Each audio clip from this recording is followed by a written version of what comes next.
Welcome to Whispers. This is where I share the most haunting, bizarre, and downright weird stories from Reddit and the web. Think ghostly encounters, unexplained mysteries, and tales so strange they'll stick with you long after you've heard them. So, grab a blanket, turn down the lights, and hit that subscribe button. Here's what I know. 1. The possession ends when she wakes up. Did any of that really happen? 2. She has no recollection of the previous night. 3. Water disables but only momentarily, 2 to 3 minutes. 4. The black ooze she drools and sweats while possessed evaporates. The bed and floor were wet this morning from the water I sprayed. The rest had all disappeared by the time I checked. 5. The cat is fine. 6. I need help. She's taking work calls in the other room. I'm doing my best to focus on my own work, but my mind drifts from my laptop screen. I can't focus. Agreeing to myself that I won't get anything worthwhile done today, I give up and start thinking about next steps. I need an exorcist. I'm not the kind to call an exorcist. I'm the kind of guy that scoffs at the idea they are all scams, you can't have experience in something that doesn't exist. Clearly, I am not the religious type, but I'll table my reservations for now. I'm not going to go through all of that again on my own. Feeling totally out of my element but unwilling to call a church, I found an exorcist on Craigslist. Price is no object. Let's get this thing out of my girlfriend. He says he'll come over tonight. He messages me and says it is of utmost importance that my GF's waking body does not find out what we are going to do. If she does find out and is not be able to fall asleep, no refunds. How much more could I expect from a Craigslist exorcist? I am certainly not thrilled with the idea of a stranger knowing my address, but I'm not backing out now. As you can imagine, this is the slowest slog of a day I have ever experienced in my life. I am anxious. I feel physically sick. I jump at everything my girlfriend says. I can't look in her eyes without imagining that eerie, yellow tinge behind them. Around lunchtime, I hear her humming happily in the kitchen. She really has no idea, does she? A profound sense of certain death washes over me as I watch her wield a knife to cut vegetables. Finally, the workday is over. My acting this evening was on par with any Oscar winner. Remembering what The Exorcist told me and failing to come up with an excuse, I got into bed with her. I made sure to place the cat in a comfortable spot in the living room.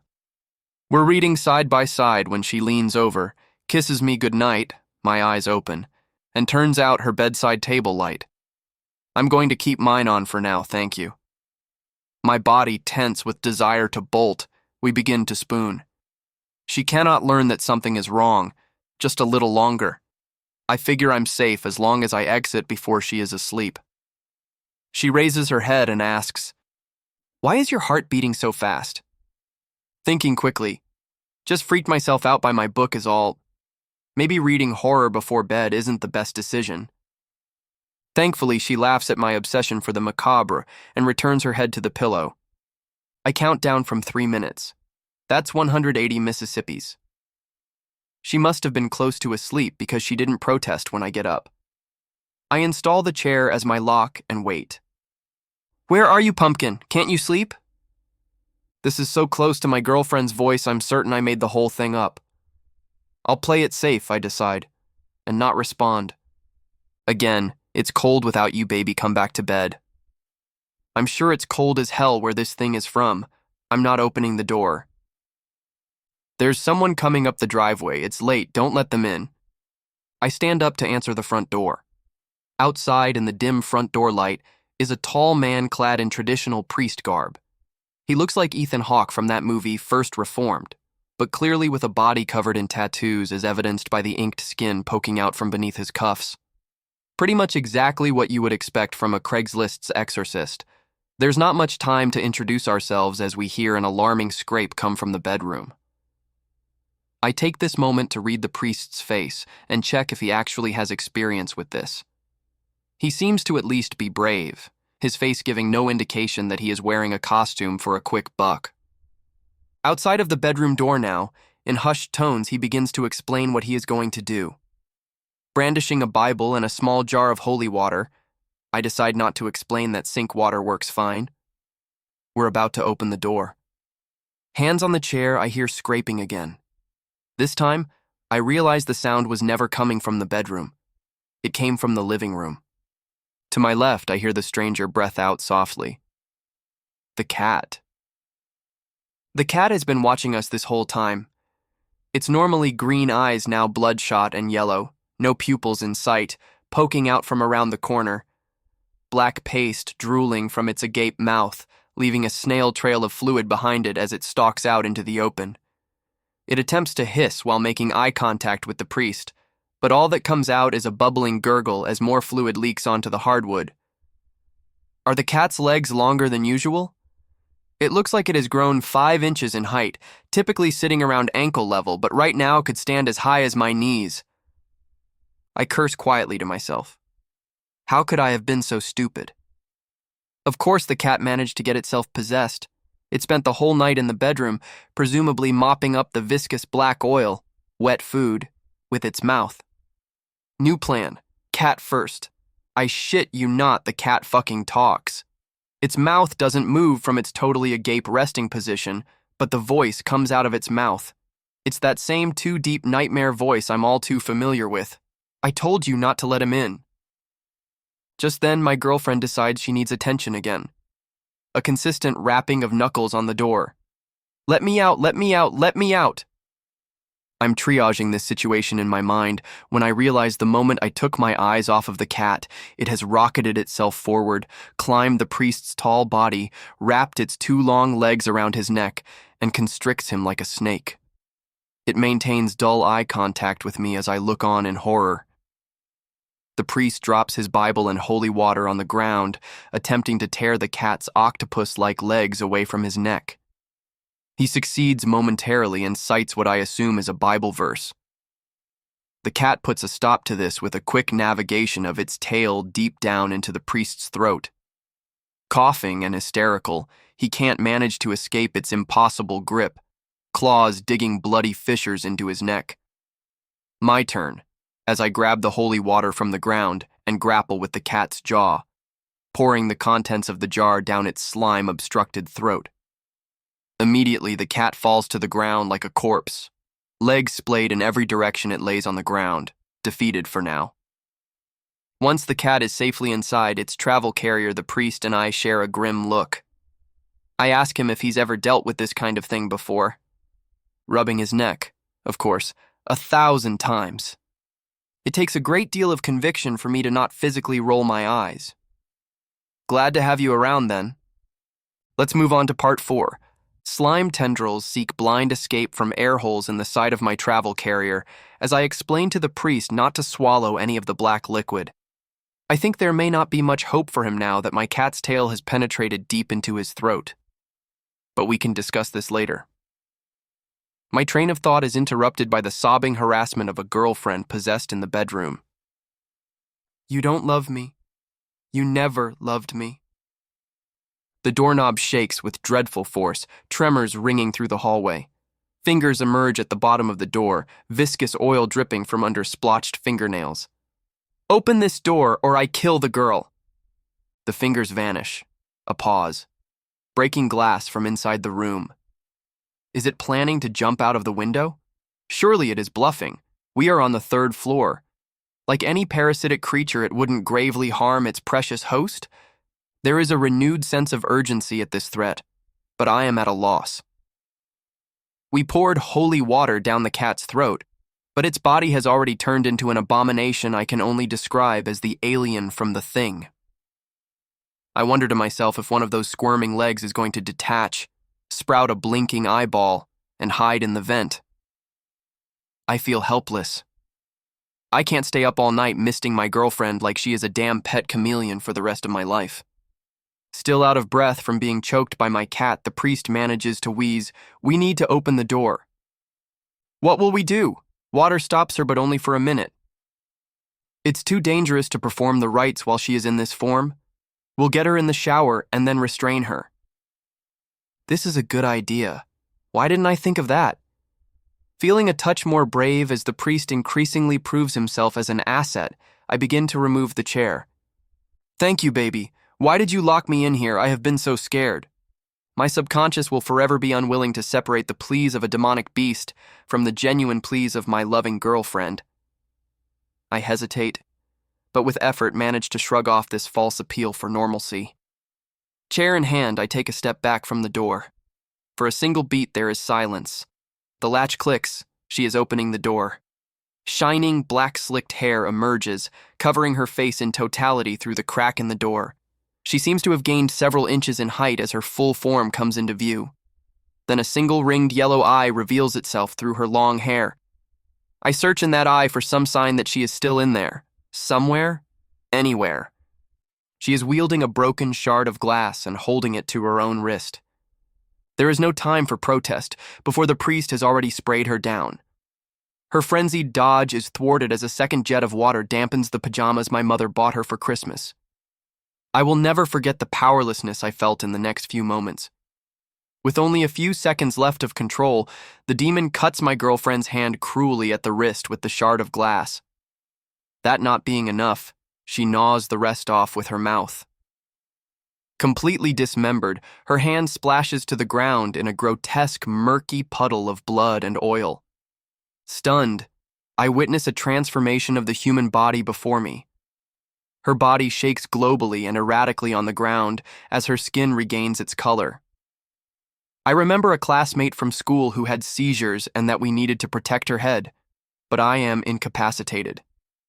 The priest doesn't take time to emotionally reckon the fact that my girlfriend just lost her non-dominant hand. He scoops her up, rushes her to the shower, and turns on the water. A mixture of shell shock and a concussion leave me standing idle while I stare in slow motion from the severed fist to the shower, back to the bedroom. The beast has been proficiently turning our bedroom into some kind of nest. The walls, windows, and ceiling are painted in black-as-night paste with the consistency of spoiled milk. Dripping from the ceiling fan onto the bed, our furniture is unrecognizable in the spiderweb of fluid coating the room. The priest is washing his hands in the bathroom sink. He comes and stands before me, shaking me at the shoulders, evidently having been demanding things of me for the last few seconds. "Anybody home? We need to act. I need your help. Now!" I come back to reality. The priest, now gritting his teeth and manic at my seeming inability to cope with the fact that life will never go back to normal. "Do you have any rope or handcuffs, anything to restrain her with?" "I have some bungee cords down in my car. I'll get them." I sprint to the stairs and bellow down them 3 at a time. Grabbing the keys off the hook, I run to the car, locate the bungee cords in the trunk, and rush back upstairs. The priest has torn apart our medical cabinet looking to apply first aid to my girlfriend's arm, and is applying pressure as I approach. I frantically tie a single bungee cord as a makeshift tourniquet to slow the bleeding. We carry her lifeless body to the bed and restrain her to the frame, both legs and one arm. Her head hangs limp. I wonder how long it will be before she turns back into that monster, but then she wakes up. She looks up at me, totally disoriented, then cries desperately as the pain sets in. "It's okay, baby, it's okay. I know this is bad. Believe me, we are working on it." There is a lump in my throat as I sit down on the bed, repeatedly kissing her on the forehead and attempting to assuage the impossible. She is in so much pain. I almost want the monster to take back control so that she cannot feel it anymore. Mercifully, she faints. Eyes still open, I point her chin up towards me and watch as that hollowness returns. From brown to yellow, her pupils go opaque in their descent into madness once again.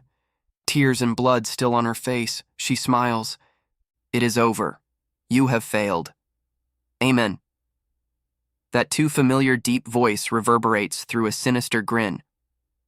How is this winning in the eyes of this creature? It is restrained, more so than before.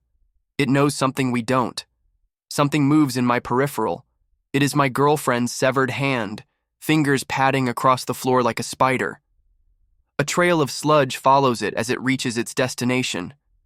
The spray bottle. It senses that we have seen it, its form turning to look at us with no ability to see. The hand leaps, tackling the spray bottle and tumbling awkwardly down the stairs. I am speechless. We have to go after it. We can't let it get outside of the house. Violent thrashing from the bedroom. The priest. The knots are holding. You go after the hand. I will perform the rites. Running down the stairs, I hear the distant murmurings of the ritual. Lord above, Redeemer of the world, have mercy on us. It's just a hand. It couldn't have gone far. It could have let the cat out. It could be worse. It could be worse. I turn on the lights as I go. It's on the first floor. I tiptoe over black slime, extra cautious so as to not get any on me. I'm reminded of the time my pet snake escaped, and my girlfriend and I spent an entire afternoon looking for it. But looking for a snake isn't like looking for a cat. Cats can get underneath and above objects, snakes can get inside of objects. A hand could be anywhere. In between the couch cushions, inside the laundry machines, it could already be outside. I have it cornered. It's behind the refrigerator. I act like I haven't noticed the trail of slime leading right there and walk as casually as possible to the cabinet to fill a glass of water. My weapon is at the ready. I walk to the side of the refrigerator and peek behind it. Nothing. Suddenly, a pronged silhouette covers the kitchen light. Pouncing like an insect, the hand leaps from the top of the refrigerator, the perfect height to land right on my face. The hand, still wearing my girlfriend's class ring, attaches to my head, pulling my hair until it clenches a vice grip with a thumb behind my top layer of teeth, pressing pointer and ring finger into each eye socket. I drop my glass on the ground. It takes both hands to remove the hand from my face and throw it as hard as I can against the wall. My vision blurred, I pick my girlfriend's disoriented hand up from the ground and run water over it in the sink. I splash water in my face and wash out my mouth as best I can. Harried, I fill a cooler with ice and water and throw the hand inside. I run back upstairs, hoping, maybe praying, that the priest did his job. It is silent except for the demonic mewls of the cat in the other room.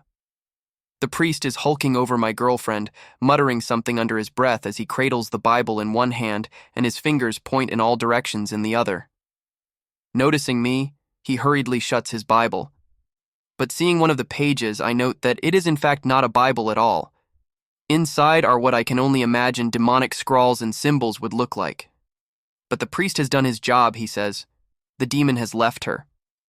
Carefully placing my girlfriend in the back seat, I yell back to the priest, "I'll pay him when we get back." Putting on my seatbelt, I look out the window and note a tattoo on his arm similar to a symbol I saw in the false Bible. Driving to the hospital like a husband would if his wife had gone into labor, I wonder if you can surgically reattach a hand like you can a finger. Then I wonder if the hand even should be reattached. Do I need to ask the priest to perform pious rituals to just a hand? Well, that was intense. Thank you so much, everyone, for tuning in to Spine-Chilling Tale on Whispers. If you enjoyed this story, don't forget to hit that like button and subscribe for more eerie adventures from the darkest corners of Reddit. Got a weird or creepy story of your own? Share it in the comments, and it could be featured in an upcoming video. Until next time, stay curious and keep listening.